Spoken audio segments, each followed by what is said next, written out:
and welcome to the 9 o'clock news on Channel 3. Today is February 9th, 1950. We go straight to the headlines. Senator Joseph McCarthy made some stunning accusations earlier today at a meeting in Wheeling, West Virginia. With more on the story, we go to on-location reporter Manav Nirmalraj in Wheeling, West Virginia. I'm outside the Republican Women's Club, where earlier today Senator Joseph McCarthy of Wisconsin made a stunning accusation. I am here with Miss Margaret Rooney, president of the Republican Women's Club. Miss Rooney, could you please tell us exactly what happened? Well, my handsome reporter, we invited the senator to come speak at our meeting, and he did. But he spoke about some shocking news. He accused 205 government employees of being card-carrying communists. That is quite disturbing. Please continue. He didn't say much else, except that they were probably giving information to the Soviet Union. Can you believe? What are your thoughts on this event? Do you think it will amount to anything? Unfortunately, it already has. Many of the women were very disturbed by this information. They're running around like chickens with their heads cut off. I believe the senator. I mean, why would he lie to us? Thank you, Miss Rooney, for your eyewitness account. Hopefully we will get to the bottom of this whole affair soon. Now back to you in the studio. Today, June 17th, 1954, the Army McCarthy hearings came to a close after the drama that unfolded earlier this month.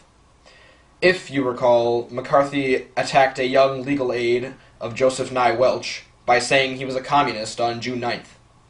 And Welch replied with, and I quote, "Until this moment, Senator, I think I never gauged your cruelty or recklessness.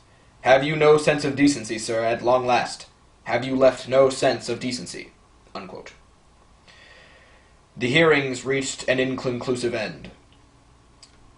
McCarthy was unable to come up with a response to this statement. To delve deeper into this story, we bring back our good friend and former on-location reporter, now a political expert for the Washington Post, Dr. Manav Nirmalraj.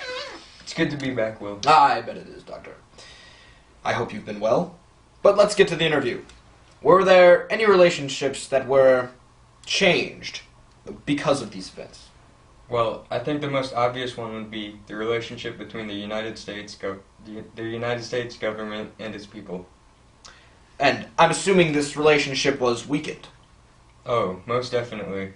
Especially after the Second World War, the American citizens had a great deal of faith in their government to be honest and trustworthy and make the right decisions. The people started to speculate on whether the accusations were true. Soon the entire country was in an uproar over who was a communist and who was not. That is very true. Did this chain of events change the perception of the United States at all? Well, I think that the United States appears a lot weaker than it did before this whole thing started. A lot more prone to corruption and fear. Why do you think that is?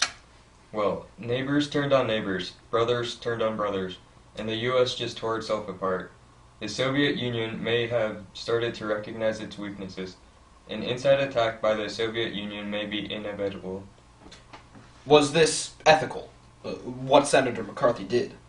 Well, certainly lying is not ethical, which is what Senator McCarthy did.